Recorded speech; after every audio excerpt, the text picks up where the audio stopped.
Metal Gear Solid 1. It's had quite a handful of different versions that you're able to play on PC, and so figuring out the differences in content and graphics in order to choose the version that best suits you is a time-consuming venture. My objective is therefore to remedy that frustration by the end of this Best Way to Play episode, a series where we explore everything to do with playing an older game on PC, from the version differences, mods, texture packs, and emulators, to come to a final recommendation on the best experience that you can have on a modern PC. So no matter if you're new and this is your first playthrough, or you're someone returning and playing for a different playthrough, then you're in the right place, because today we're going to answer the question, what is the best way to play Metal Gear Solid 1? And today's episode is once again sponsored by Instant Gaming.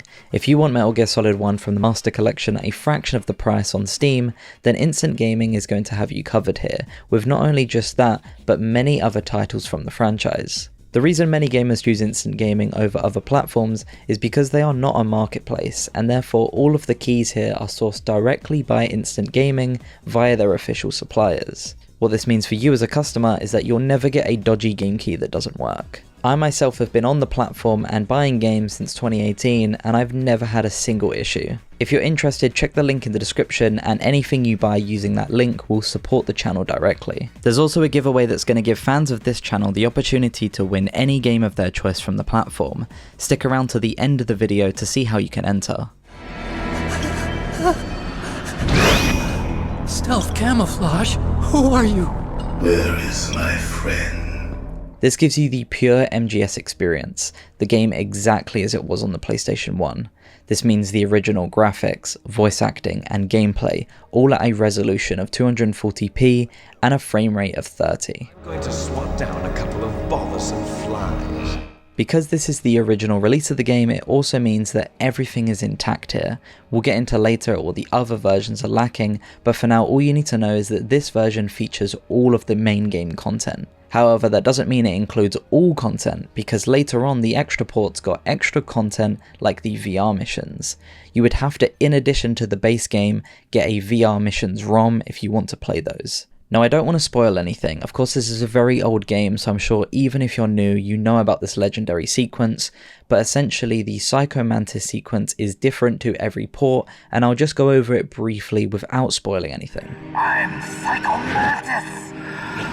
From my research and experience, I believe that this is the most intact this sequence gets on PC. It should even read your memory cards that are on your DuckStation emulator, but I can't find anywhere to confirm that, and I didn't get that far into the game to see for myself either, so if you know, let me know in the comments. Now, since we're emulating this, we can circumvent a lot of the limitations here that were in the original game. For example, we can bump the internal resolution all the way up to something like 4K. Now, the only thing is that lower resolution was hiding a lot of the limitations with the game. Textures really do stick out like a sore thumb here at 4K, and also the wobble that the characters and objects have are way more noticeable. If you enable PGXP corrections within the settings, this will reduce the wobble by a quite considerate amount. DuckStation also by default uses something called true color dithering, which is in my opinion the cleanest and best looking, but it also isn't close to the original. If you want more of that original look, then I suggest you go something with scaled or unscaled shader blending. I think here in these side-by-sides, the unscaled is closest to the original as you'll get, but if you again want that clean look, then just stick with true color. To help with these textures, you can use different texture filtering methods, and by default DuckStation uses Nearest Neighbor, which is a very popular one for these pixelated games, and I personally prefer it over the others. Things like Bilinear, for example, and Jin C2, these just look way too blurry.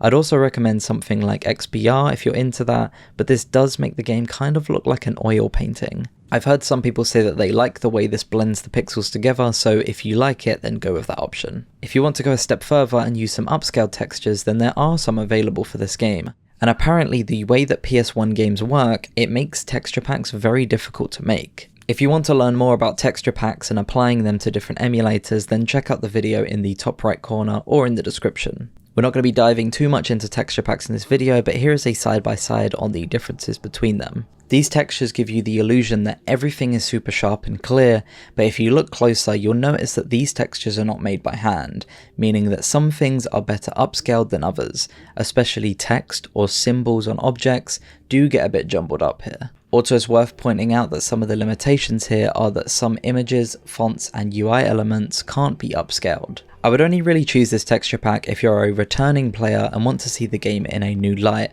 as I don't think this stays enough to the originals for me personally to recommend them for new players. If you go to the per game config for this game, you can also force widescreen via the patches. My advice would be to just stick with 4:3 as it's what the game was intended to be played at, but if you really want widescreen, then this is by far the best way to do it, as you're not going to be stretching the image. At this point, MGS1 is going to be looking a lot more modernized than we had it at the start, but it does lose that original PS1 charm to it. Now you can just switch the game to software mode and basically have the most authentic experience possible, but the issue is this is a PS1 game, and if you're on anything like a 1440p or 4K monitor, then this is going to look extremely pixelated. That's why I think you need to have a little middle ground here. I think you should set the internal resolution to something like 480p or 720p, and then play the game at its intended 4:3 aspect ratio. If you want to take it a step further, then you can utilize DuckStation's post-processing tab in order to add a CRT shader. Now why you would want to use a CRT shader is covered in my CRT shaders video if you want to check that out, again in the top right or in the description, but just all you need to know now is because this game is so old, putting a CRT shader and making it look exactly how it should have done on a CRT monitor hides a lot of the imperfections. The biggest thing here about CRT shaders is not what they do to gameplay, but it's what they do to UI elements and text. For example, the codec calls just look so much better with a CRT shader on, in my opinion. What I did for this video was just add CC Calibrator alongside Dolphin Effect scanlines, and this pretty much did the job for me. You gotta remember that this game was made for CRTs of the time, so whilst you may think that this is just a gimmick, others swear by these things for good reason, as they give you an authentic look without having to own a big bulky CRT monitor. Say he's using stealth too. Stealth. DuckStation also now recently added overlays as well if you're into that.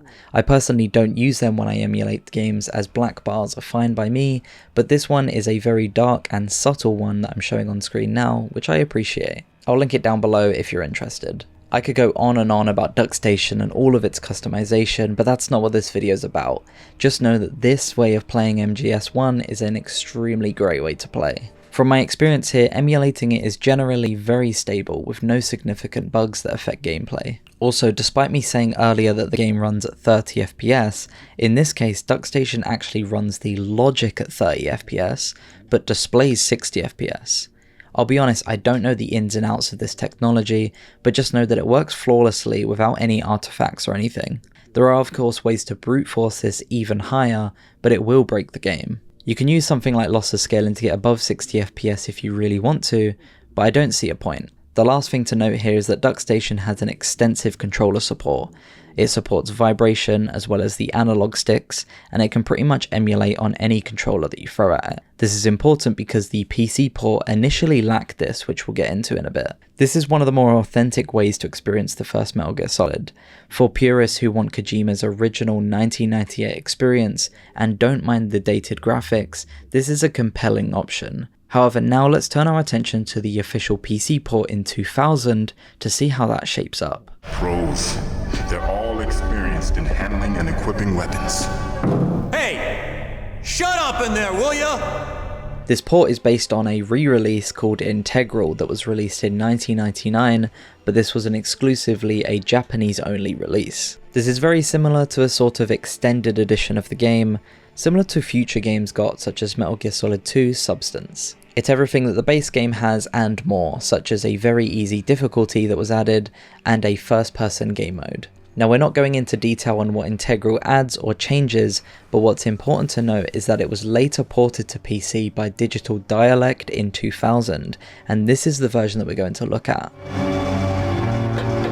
Now whilst the main menu says Integral, and also there's a very easy difficulty and a bunch of other changes that were in that original Integral port, this is not everything that Integral had. There are a handful of PlayStation specific features that were removed during the port. Most noticeably in cutscenes, there is a lack of motion blur or depth of field effects. More than 90% of the stuff in the Integral port is here, so I don't think it's a bad port, but it's just worth noting that you're not getting the full Integral port here. We are getting all of the extra content here though, which is great. We're getting the training missions, experimental scenarios, and even the bonus photo shoot mode with Mei Ling and Naomi. This is also all within one package, so you don't need to find separate discs like you would for the DuckStation method. One of the greatest things about this port was that some of the enemy guard patrol patterns were added, making them more difficult. These new patterns tend to keep you on your toes a bit more and make the game a little bit more engaging. Now, like we mentioned with the very easy difficulty, I think that if you're a new player,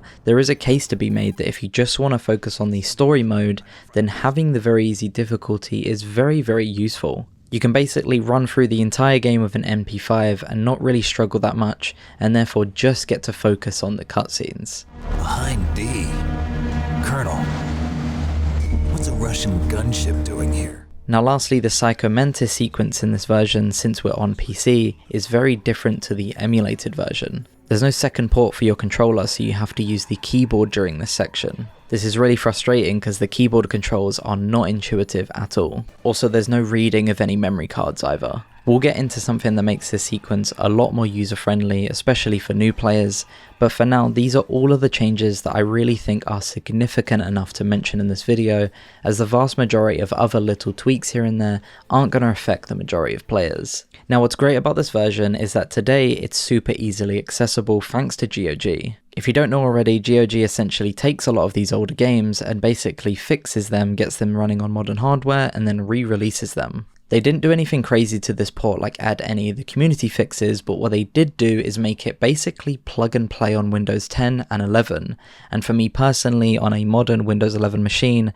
I had zero issues running it. The price here is also really fair. When I picked it up, it was on a spring sale for £5. Also, if you end up wanting this version by the end of the video, feel free to use my affiliate link in the description, which will give me a small commission on your purchase. Now let's get into actually running this game. It runs at 60 FPS by default, which is pretty nice, but the resolution system is a little bit confusing. You get a very small amount of set resolutions that you get to pick from that are all in 4:3. All you need to do though is just pick the highest one. There's also the option to run in software mode, which basically just runs the game at the default PS1 settings, but I don't recommend doing this. I think for this port, the higher we can get the resolution to run, the better it looks. And that's what sort of sets it apart from the emulation version that we've explored so far.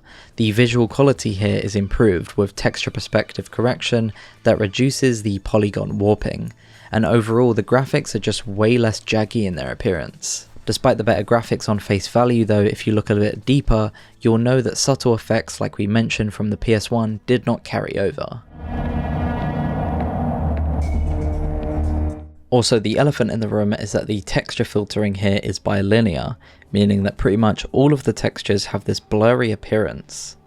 Now you can't remove this filter using the settings, but what you can do is put a launch option in order to get rid of it. There's a much easier way to do this though, which we'll get into later. Stuff like the dithering filter isn't here, but we explored earlier that the DuckStation uses true color anyway that gets rid of it, so it's not really a loss. Now whilst I think that these effects missing isn't a huge deal breaker, one thing that is really broken in this port is the audio. It's low quality, compressed, and doesn't loop properly. And that's where we get to the GOG Integral launcher. This is a community fan-made launcher that is essentially like a definitive edition and patches a great deal of issues with this GOG version. The key fixes and mods here include a restored audio overhaul, which most importantly replaces that low quality music with the original PS1 soundtrack with proper looping. There's also analog support and controls that adds analog stick support with smooth 360-degree turns and fixes to any input errors that the original had. This for me felt really smooth, and out of all of the versions that I tested for the video, it was definitely the most nicest to handle the controls ever got. We get more controller tweaks as well, such as proper on-screen button prompts for controllers, and the ability to allow disabling the default mouse controls, which many found awkward. The Psycho Mantis controller swap can also be toggled here via a patch, so that you don't have to manually refigure controllers during that section. There's also a widescreen patch that the launcher will guide you through installing. This will replace those awkward resolutions that we saw earlier for the more recognized 16:9 resolutions such as 1080p. There's also a really helpful save manager here with popular save files so that you can start with special items or play at the start of any chapter that you like. There's a few nice quality of life things here as well, such as the ability to quick save anywhere with a hotkey and skip codec calls and cutscenes via the escape key. This launcher is a godsend and is so straightforward to install. The GUI as well makes it effortless to configure to how you want it. This is also where you can get rid of the blurry bilinear filter using the disable graphic effects in the options menu. This will add a -no filters line to the launch options and therefore get rid of the blurriness. I also tried enabling the mod 2x filter, but I really didn't see a difference between these two. I tried out a few other options, and whilst most of them really didn't do anything at all that I would recommend, I think that you should also tick the box use PSX style caption font.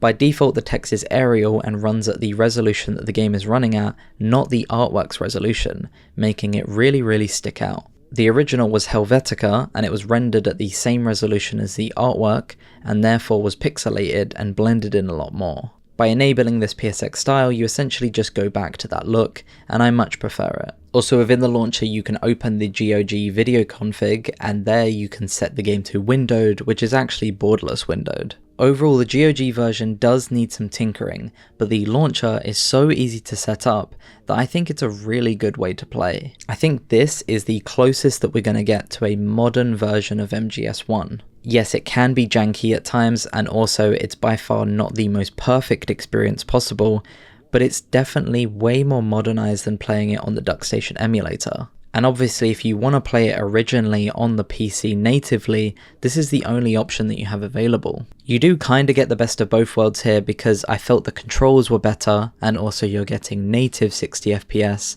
alongside the extra content that this version has being based on the Integral version. You do definitely lose a little bit of that classic PS1 feel though, but you also gain a lot of quality of life improvements, especially thanks to the launcher.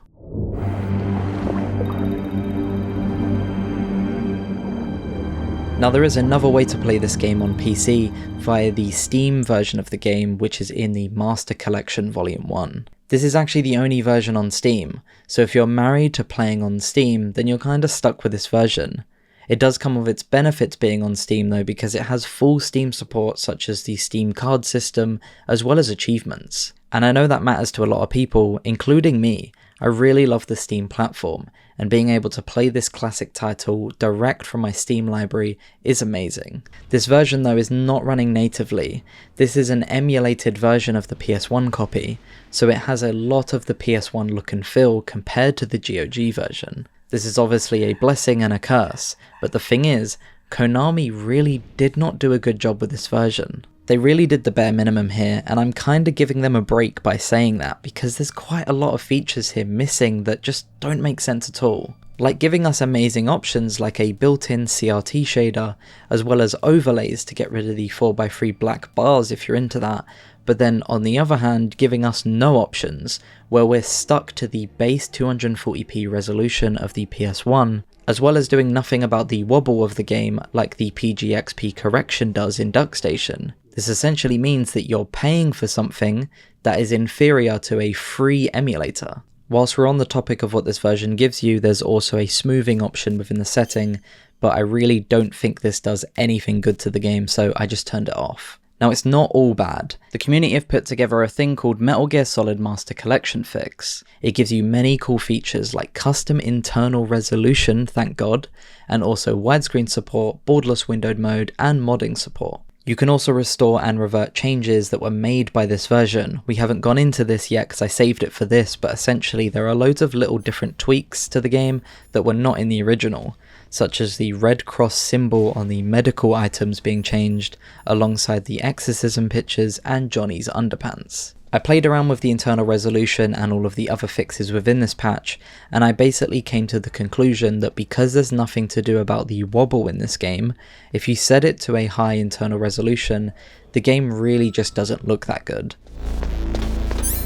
So my recommendation here is to do something similar to what we did with DuckStation, where you just want to create a retro experience. I don't think you're going to get a modernized experience at all out of this port. What I did, for example, was leave the internal resolution to the default, or you can set it to something like 480p or 720p, then just turn on the CRT shader that was built into the game in order to blend everything together. This shader, however, is nowhere near what you can do in Reshade, so I recommend getting Reshade and enabling something like Advanced CRT or New Pixie in order to get that proper CRT look. Whilst the technical things of this game are pretty shocking, what isn't shocking is the amount of content that you get, because not only do you get the original Metal Gear Solid 1 game, but you also get the VR missions and everything extra alongside the Integral version. And this is quite a big thing for fans, because before, you couldn't access this Integral version without playing the Japanese only version, which didn't have any English translation. From what I saw, you can play this in Japanese and English audio, as well as the captions as well being in English, so I think that if you want to play the Integral version of the game as it was intended, this is probably your best way to do so on PC. Besides all this though, the most convenient thing about this is how accessible it is being on the Steam platform, and that's really all the good I can say about it. Since this version is essentially the PS1 game, it's no better and in some ways more limited than emulating it like we've showcased. In fact, comparing all these versions, I think that the GOG port with mods or a good emulator setup is going to be light years above what this version can offer. With the mentioned fanfics though, I think it's serviceable, and in no way am I writing this off as a no-go, but it isn't what I would consider the worthy name of a master collection. And with this version explored, there is one version that is on the table that is quite an interesting one. Stay alert. He'll be through here. I know it. Metal Gear Solid Twin Snakes was released exclusively for GameCube in 2004. This is essentially taking MGS1 and sticking it in the MGS2 engine. This means that all of the updated mechanics and graphics from MGS2 are here in the MGS1 storyline. This is very much giving the same vibes as the Resident Evil 1 remake for GameCube, but in this case it didn't really land on its feet. The remake struggles with pacing and tone, as many cutscenes and sequences feel overdone and lack of the subtlety that the original had. The voice acting is pretty hit and miss here as well, which affects most of the emotional scenes in the game. But since this game is very clearly completely different from the original, I kinda see this as an entirely different game. So whilst I wanted to quickly acknowledge its existence, I'm not going to be putting this in the final recommendations, and I think that you shouldn't play this version over any of the others featured in the video. Do let me know if you want me to cover this title separately though, because I do think this is a really interesting piece of gaming history. With that being said, we have come to the final overview of today's episode, where we put together all of the pieces and give some final recommendations. Each version has its own strengths, depending on how you look at things, so here's what I'd recommend. The original PS1 version emulated is without a doubt the most authentic experience that you're going to get. It lacks content over the Integral version and has its downsides, but for the purists or those who want to see this game in its original form, it's perfect. Emulating PS1 titles nowadays is smooth and stable, and it also offers so many ways to customize your experience. If you want to play it exactly how it plays on the PS1, you can switch it to software mode, or if you want to up things to 4K, maybe add the texture pack that I mentioned, all of this is possible. Now the GOG port contains everything in the original, plus all the extra content like VR missions and bonus modes. It runs at 60 FPS natively for smoother gameplay, but also has some pretty bad bugs still, like the audio being bad and poor analog support, but then all of these are seemingly fixed by the MGS1 launcher. That's why I wouldn't recommend playing this version of the game unless you're going to use the launcher.